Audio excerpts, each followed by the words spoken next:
It's 15 minutes from downtown, from the expressway. Its shoreline encompasses 5 cities now and some area that is unincorporated.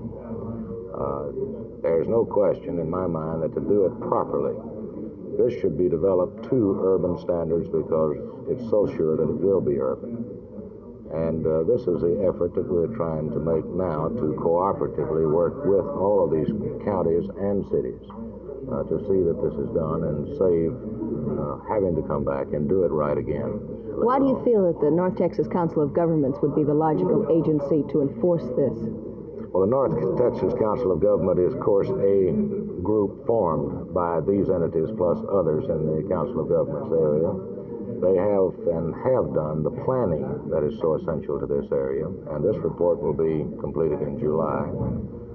They also have the capabilities of retaining staff that can work for all of these agencies, and that we will have uniformity of enforcement or regulations.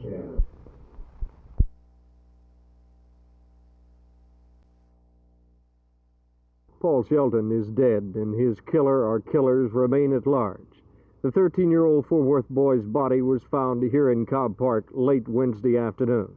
Lieutenant Oliver Ball of the Fort Worth Homicide Bureau is commanding the search for the killer, Paul Shelton.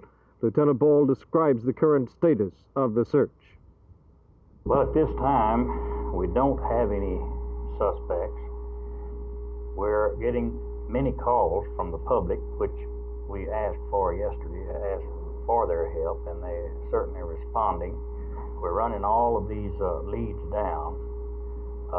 Some of them we will have to go back over. We're hoping that some of them will turn out to be real good, too. This afternoon, I talked with Paul's mother and father, Mr. and Mrs. Homer Shelton, and his brother Pat. The park should be cleaned out, and we need more patrol, definitely. Mr. Shelton, what are your feelings concerning the entire matter? Well, I think the park had just grown up too much. I believe it ought to be cleared out a whole lot. Where it would all be that underbrush and stuff is down there. I believe it could be cleared out a little better than what it is. A God-fearing boy, loved by his parents and by his friends alike. He obeyed them. He came here for the last time by himself. He was last seen about 3 o'clock Wednesday afternoon, riding on horseback. Art Sinclair, Channel 8 News on the Move, Cobb Park in Fort Worth.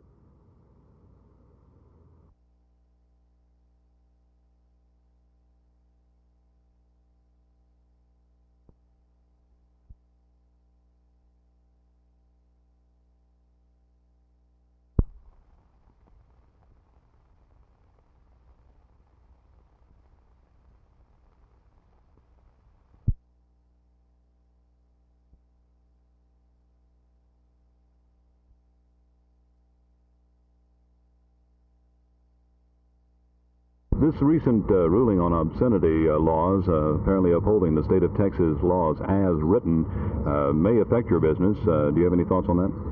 Well, if the law comes out and tells us it's illegal and we can't sell this stuff, I'll close down and cooperate fully with them. Without any argument or test case? Yes, sir.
What kind of movies do you show? There are underground movies, but they're not hardcore. Now, when you say they're underground movies, but not hardcore, I thought hardcore is what puts a movie underground. Well, it's, I guess you could say, in between underground and overground. But it's certainly not a family movie. No, you wouldn't see it on Sunday night movie. What kind of crowds do you draw? Well, we do draw some pretty prominent people. We do have a few judges come in occasionally, and out-of-town businessmen.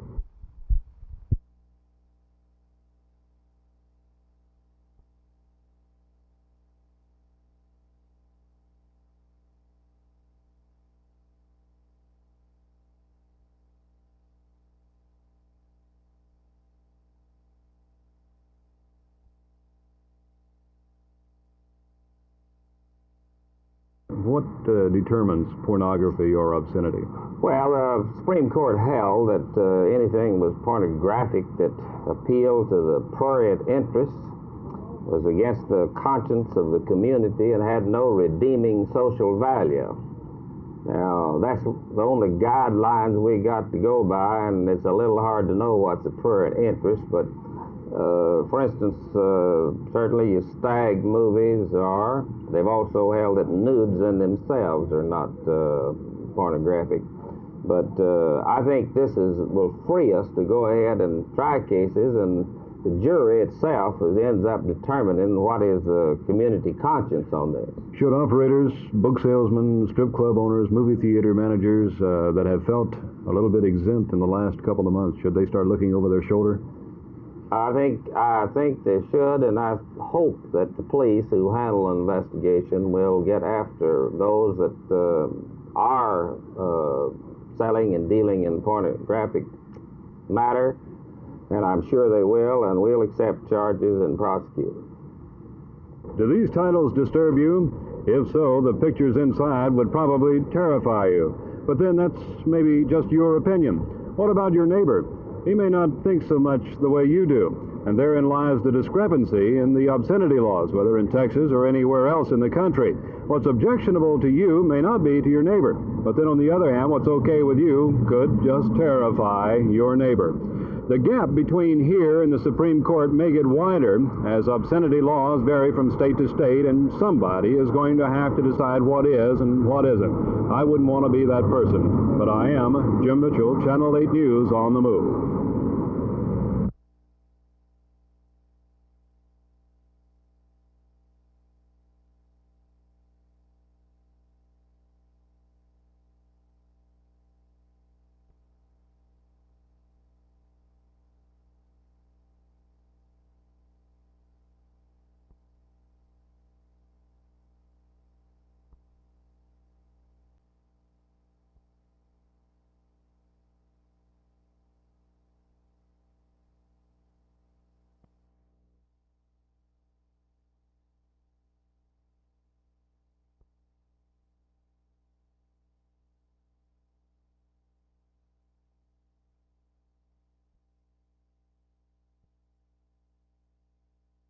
How big is this business in the city of Dallas? Not very big, I don't think. We've got 3 stores, and there's probably 3, 4, 5 other stores besides these. How do they gross? I couldn't tell you. The gross sales isn't very much on the things. There's not that much money in this business. How did you get involved? I went broke in a fried chicken business, and I had to get into something to feed my family, and this was what was available at the time.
Kathy, when did you leave San Antonio? Thursday morning, May the 28th. And any excitement along the way? Yes, sir, we've had a little excitement. We nearly got thrown in jail in one town, and my horse has cut his foot, and we've met a lot of interesting people. I know I'm asking the questions, but give the answers to the audience, and I'll ask why the shooting iron. Well, our sheriff thought it was a good idea. He'll be back in just a minute. We've been going through this all afternoon trying to shoot this, and she'll be right back. So come right on around here, Kathy, and we'll keep right on rolling, and I'll ask you now, do you plan on doing this again? Not anytime soon. You mentioned a while ago that the sheriff was instrumental in helping, and let's say hello over here if we made a Sheriff Roy Brockway. Sheriff? Well, this little girl contacted us, her mother did, and told her she was going to ride her horse from San Antone, so we contacted the 12 sheriffs between here and San Antone and told them what would be happening. We set the little girl up in our home each night, and the sheriffs and the people has been out of their way, and we really appreciate it here in Kaufman, the courtesy that the people have showed us from San Antone this way. Now, Kathy, you went about this the old-fashioned way, and that is by horseback. Did you camp out any along the way? We camped out the first night, but we camped out in a man's yard that was really nice. Very good. Well, for once, the cutaway line to a Channel 8 news story is going to be very, very accurate, because in this particular instance, this is Jim Mitchell, Channel 8 News, really on the move. Sheriff? Let's go, Blue. Come on, Blue.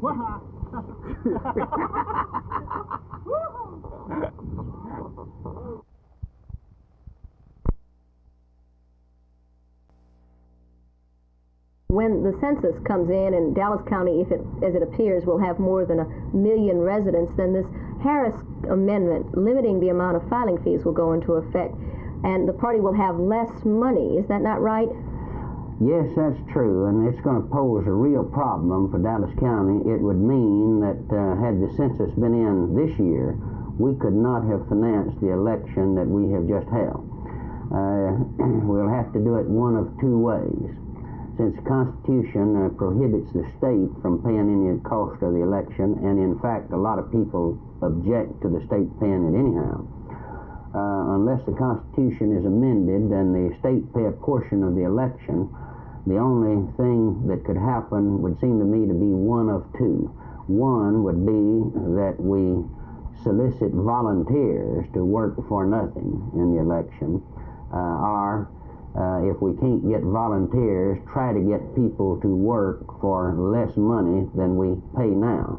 The present pay is $2 an hour for the precinct workers, and of course that's not real high for a 14-hour day. Are you having trouble getting now people working even paid for the election, though? Yes, we do. It's always a hard problem. In most precincts, we're able to find them. But in a given precinct for a given election, it's difficult to find people to work. They're tied up. They worked all the week. The election's on Saturday. They simply don't want to work an extra day.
I think I'd say I'm disappointed. However, I'm not surprised. We had forecast that there would be a light turnout in this election.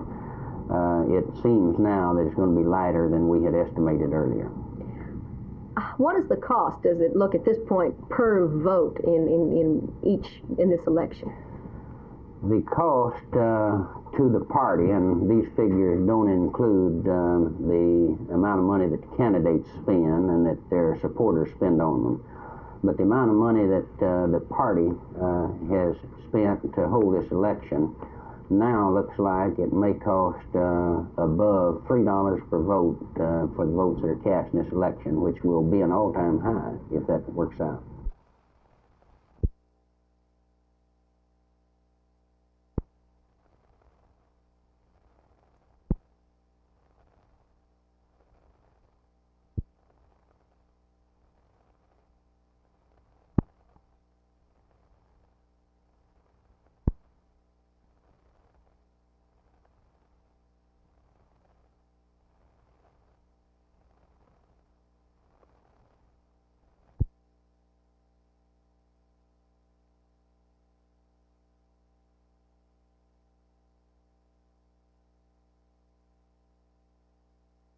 We have no other legal entity that is overlapping in this case.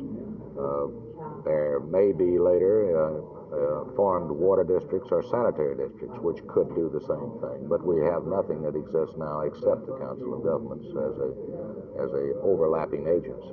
What was your reaction to the reception that you got at the hearing here this morning? Oh, very good. I appreciate it especially that some of the cities have already begun to think of this problem, and they recognize that there is going to be a problem. The county governments, of course, are already active in these areas too. The problem is to get together now and let's unify our forces and really make the plan work.